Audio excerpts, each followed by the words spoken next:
If you are looking for a story with answers, then this one isn't for you. I just don't have them.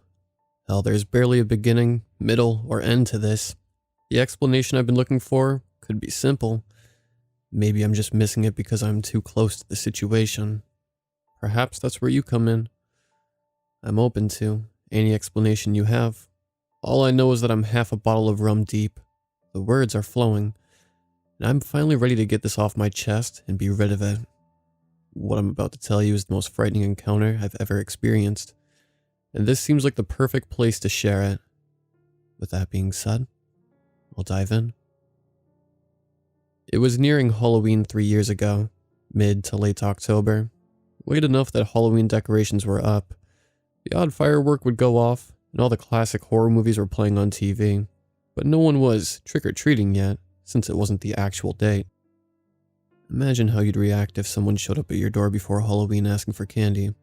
Sure, it's not creepy in itself, but throw in a terrifying experience right before that to completely set you on edge. I'm betting you'd react like I did, but we'll get to that. I had just moved here. I needed a fresh start after all. I was recently out of a 6-year relationship, the kind where you talk about marriage, kids, the dream home, all that crap, only for it to abruptly end with no warning and rips your heart in two. The kind of ending where you're stepping off a big curb that you don't know is there, and your stomach does that horrible lurch and you end up feeling like you just got the wind knocked out of you. The kind of heartbreak where it leaves you so empty, so devastated, so miserable, that you would do anything to remember who you were before the relationship began so you could go back, and maybe then the hurt would go away. But there's no going back, only forward, to plunge into the wide unknown and become someone entirely new instead of the person you used to be. And that brings us here, to where I moved. From the city life north to the rural south to become a new person. This bit here is important. Old, city slicker me didn't believe in, well, anything. No God, no devil, no ghost, no astrology, no nothing. Hell, anything you couldn't hear, see, or touch didn't exist. It's probably one of the reasons my relationship ended. She was religious and I was one of those pompous guys who would incredulously cry, "You believe in that?" Yeah, a real charmer. But I didn't want that to be me anymore. New me in the South was going to be different. A new person altogether. Plunging forward like I was supposed to and escaping from my past. I wanted to be open to things that were beyond my understanding. Partly because I wanted to prove to my ex that I was capable of it. And partly because I wanted to spite her. So, it's a good way to open your mind to the unknown, but still spite a religious person. Duh. A Ouija board. So I'm new to the area. All alone in this house I had just purchased on a total whim. I had saved up some cash to put down on the dream home with my ex, but, well, not going that route anymore. No real friends other than acquaintances from work. And I'm about to ask them to play the Ouija board to spite my ex. And I decide, to hell with it, I'm buying that board. I swung by a store after work, picked one up along with a fifth of whiskey, grabbed some candy for Halloween so I wouldn't need to make a separate trip, and headed home. Not really sure what I expected. I mean, I've seen movies where Ouija boards are these derelict, creepy-looking things with blood splattered on them. This wasn't like that at all. It was just a board with the alphabet on it, a yes and no option, and it came with a glass that rolled over the letters. It was even sold by a major corporation. So, why was I starting to feel so uneasy?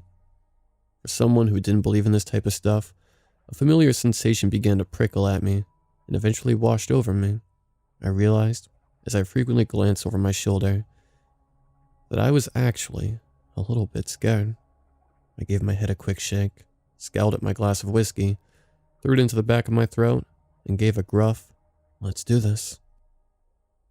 I put both my hands on the rolling glass, took a deep breath, and realized I had no clue what to ask. All of a sudden, the fear I had been feeling was replaced with embarrassment. The only reason I bought this stupid thing was to spite my ex. I had no actual reason other than that. Truth be told, contacting the dead wasn't exactly high on my priority list. Again, because I just didn't believe in that nonsense. With a quick nod, I decided on a simple yes or no question to ask. Something like, anyone here? Or anyone want to have a chit chat? Like I said at the beginning of this, I don't have any real answers as to what happened next. All I know is that this is the moment where I should have stopped, should have just packed it in. But I was drunk, spiteful, and had something to prove. And as is often the case with those 3 criteria, this is where things turn sour. Are there any spirits here? I drunkenly slurred out, shrugging. That's where they always start in television shows and movies, after all. No response. I didn't hear or see anything, and nothing moved the rolling glass in my hands. Are there any spirits here? I repeated. Again, nothing. Is there anything there that wishes to communicate with me? I took a deep breath and closed my eyes, fully expecting to hear a whoosh and for it to feel like someone was guiding my hands across the board. However, I was disappointed once again. The fear and anticipation I had been feeling began to seep out of me, like a pricked balloon slowly deflating. I refilled my glass with the nearly empty bottle of whiskey, slurped it down, all the while dribbling it down my collar, threw my hands back on the board and garbled out. Is there anyone here who wants to help me make my piece of shit ex look like an ass? Come on, let me spite that bitch. I chuckled at my classless drunken joke, but the laugh was quickly stifled in my throat as I watched, in horror, as my hands began to move across the board of their own accord, right onto yes. I flung the board across the room and awkwardly stumbled to my feet. I took a few steps back and stared at where it landed, upside down with the rolling glass next to it. My whiskey bottle had tipped over and slowly poured onto the carpet until the last dribbles finally ceased. The fear came back harder than ever, tingling the back of my neck and bringing tears to my eyes, and I continued to gaze at the unmoving board like it had horns and teeth. Seconds passed, turning to minutes, while I stood motionless with my eyes glued to the same spot. However, nothing happened. It didn't move of its own volition. Nothing emerged or appeared, and I heard nothing coming from it. I can't explain this, even now. It's possible that, in my drunken state, I slipped and my hands moved up the board. Maybe 100 other things are possible. In that moment, I even said out loud that something logical and explainable must have happened. But I didn't believe it then, and I believe it less even now. I, a total non-believer, unwittingly and foolishly called out to the unknown for no reason other than being a smartass, and the most unexpected thing happened. Something answered me. Something answered me. Sleep didn't come easily that night. Every creak the house made, every sound from the bed frame, every noise from outside, they all startled me to the point that I had my eyes open until they felt itchy, dry, and bloodshot. I must have passed out at some time, however, because the dream I had that night still haunts me to this day. I can remember sitting up in bed, but I knew I wasn't awake. It was like a lucid dream, the first and only one I've ever had. A soft light was emanating from behind me, which made no sense, of course, since my back was to a wall, and there was no light on that wall. However, the light didn't care that it didn't really exist. It remained. With that exception, my bedroom was plunged into darkness. I could just make out the walls and dresser on the opposite side of the room, through the black. The footsteps started out quietly at first. However, they grew louder and began to clack, like hard soles on a tile floor. Eventually, they stopped a few feet behind me. I tried to turn to look, but found I was unable to move. I knew there was a wall behind me. I could feel my back against it. So how were footsteps coming from that direction? Next came the breathing, in and out and in, over and over, until the slow and steady breaths turned into a labored wheeze. I desperately wanted to turn around, to crane my neck and see whatever abomination was toying with me, but I was still paralyzed and completely immobile. I could feel its hot breath on my neck. I wanted to shout, to cry out, but I was even incapable of that. I stood in front of the light emanating behind me so that I could see its shadow on the wall. Its head was cocked to the side like it was studying me, wheezing away all the while, and it slowly raised one of its clawed hands. Its hand balled into a fist and a long, sharp finger extended, pointing to a spot low on the wall. Something began forming there, but I couldn't quite see what it was. The shadow on the wall began to move away. I heard the clack, clack, clack again, and the wheezing grew fainter until it completely stopped. Suddenly, I was able to move again. I realized I had been holding my breath, and it felt like an enormous weight was lifted off of me. I spun around in my dream, horrified yet eager to see what was behind me. And there was the only wall I knew to be there.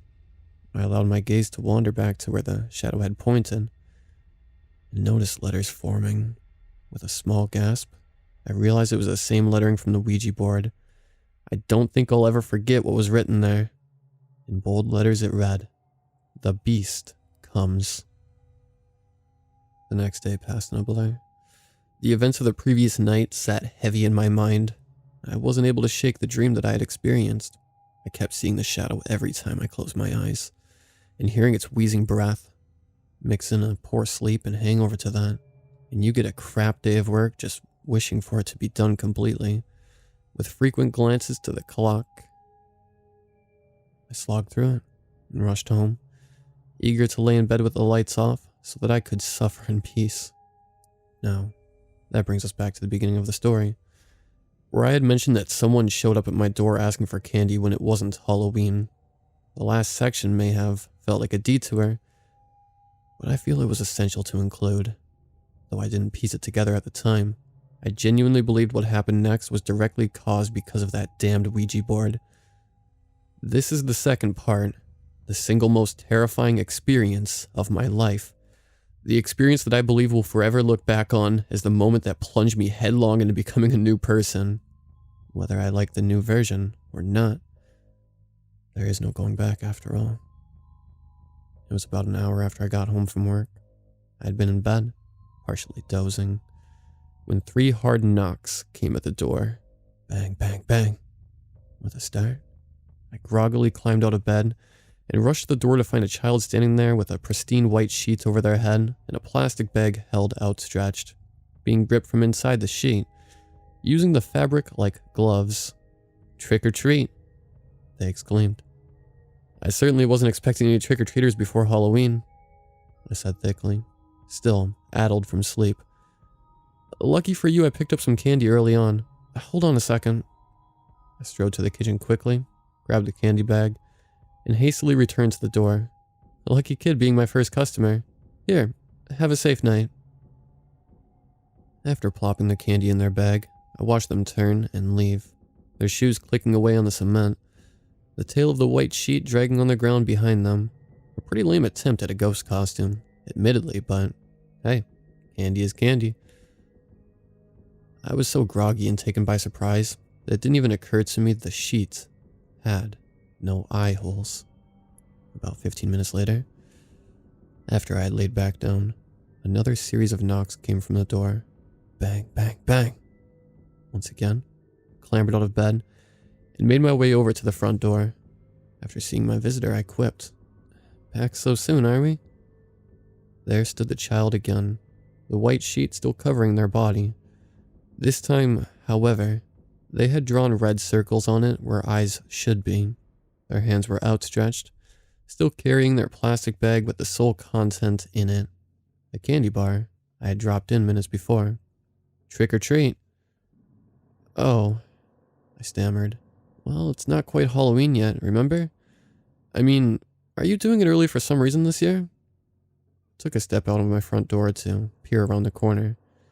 I didn't see anyone else. No parent or adult to be seen. "Are your parents with you? Or is anyone with you at all out here?"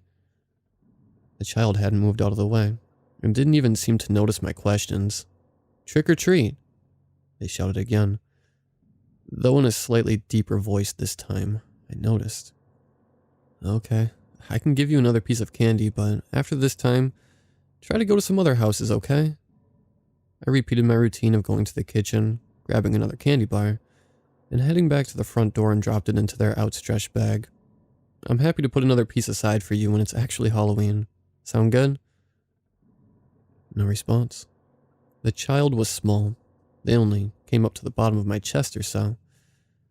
I couldn't tell their gender from their voice, nor any other physical clues. The white sheet completely covered them from their head to their toes. They even continued to hold their bag from inside the sheet so I couldn't see their hands. The child, I observed, didn't even look up at me once. Their head remained neutral, with the painted-on eyes roughly level with my chest.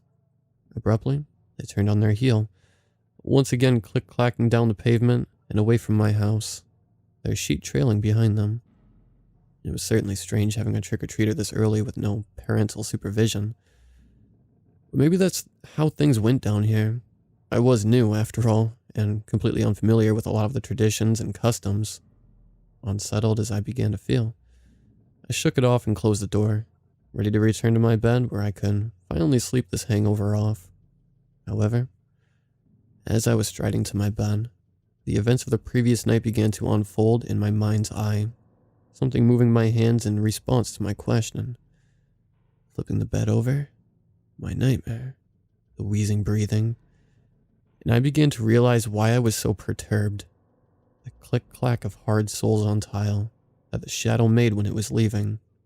It was the same sound that the child made when walking away from the front door. Bang, bang, bang. It sounded like they were trying to break the door down.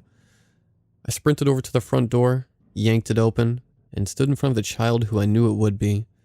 In addition to the red circles they had drawn in for eyes, a row of red teeth had been added. Suddenly, I didn't feel as if the costume was so lame any longer. Truth be told, even though at a glance it looked crudely put together, it began to terrify me. The red eyes bulged more than they did before, and the sheet was billowing slightly, making the teeth seem like they were gnashing. Trick or treats. The child's voice rang out into the still evening. It was no longer the high-pitched voice of a child, however. It was deeper and far more guttural, like it came from the bottom of a throat. This voice belonged to something larger, something altogether more sinister. It began to sway underneath the sheet, back and forth, the eyes still locked onto my chest. "Who are you?" I trembled.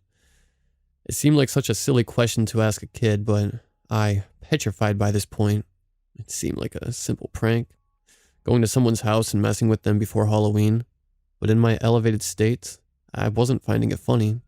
"Get out of here. Just go. I'm not giving you any more candy." With a crack like a whip, the child's head snapped up. Finally, the bulging, drawn-on eyes locked onto mine, and the teeth seemed to flash.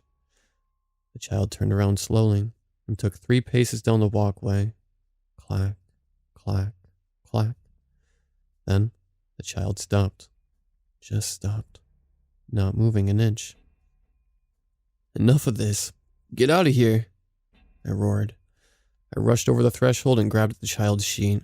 Sick of their joke, immediately I noticed how warm the sheet was. Hot, even. Like it had just come out of the dryer. What I noticed next made me scream in horror. As I pulled the sheet back, the first thing that was exposed was the child's legs. Where I expected to see a pair of sneakers, I saw hooves. A pair of fucking hooves. I relinquished my grip on the sheet and stumbled backwards, tripping and landing hard on the ground. From my seated position, I felt like I couldn't move from fear, completely paralyzed, just like in my dream, I thought. The child's head began to turn to the left, their shoulders still faced forward. Calmly and deliberately, their head continued to turn until it had come 180 degrees to face me. The drawn-on teeth flashed again, turning up into an evil grin. Then, the child's head cocked to the side, evaluating and considering me, and all I could hear from the child was wheezing breaths, like the one from my dream. That was enough for me. I hurried off the ground and full-on sprinted into the house, slammed and locked the door faster than I ever have before, and dashed to where I left my phone. I called the police but can't even remember what I said if I'm being honest. Something about kids messing with me and harassing me. What else was I going to say? I stayed huddled in my bedroom, my back against the wall until the police arrived. They were kind, and I suppose it was a bit of a slow night for them. They searched the premises but found nothing out of the ordinary, They chatted to me a bit, but mostly to calm me down, I think. Kids have been known to mess around with people here from time to time, they said. Especially this time of year. A couple of years back, some kids got carried away and ended up setting a place on fire by accident. Hundreds of thousands of dollars of damage. Not to mention all the legal fees. I don't think that'll happen again, though. So, don't you worry. Anyway, call us again if you see anything out of the ordinary. It wasn't long after they left that the knocking started again, though I didn't answer it even when it seemed like the whole house was shaking from the force of them. It sounded like the knocking was making its way around the complete outside of the house. I sat with my back to the wall, a baseball bat laying at my feet, my phone clutched hard to my chest, frantically staring at my locked bedroom door, terrified that the knocks would begin coming from there. Thankfully, they never did. Called the police again, and coincidentally, the knocking faded soon after I'd hung up on the phone. I couldn't shake the feeling that I was being watched, however. The hairs on the back of my neck were standing up and would not go back down. Once the cops arrived, they once again checked in on me and searched the premises. They did find something this time, though. A white bedsheet with drawn-on red eyes and a sharp-toothed smile. They found it right outside my bedroom window. Almost like someone had discarded it there, moments before they arrived. As if whoever left it was taking one last glance at me before vanishing into the night. I felt like I could cry. When the sun rose, I had enough confidence to leave my room. I figured that the events of the 2 previous evenings had something to do with my recent purchase. And so I burned the Ouija board, which may have been funny if I wasn't so sleep-deprived and terror-stricken. Me, a non-believer, burning up some cardboard because I was scared of it. Well, former non-believer. In the days that followed, I received a text from my ex. She said to stop bothering her, and that she couldn't sleep because I was keeping her up all hours of the night with my door knocking. She said she'd call the police if I didn't stop. She meant it. I stared at the text for a while before responding. Eventually, I let her know it wasn't me, and I encouraged her to call the police. Strangely enough, I had an inkling I knew what was plaguing her, and found that I didn't care all that much. Nice guy, right?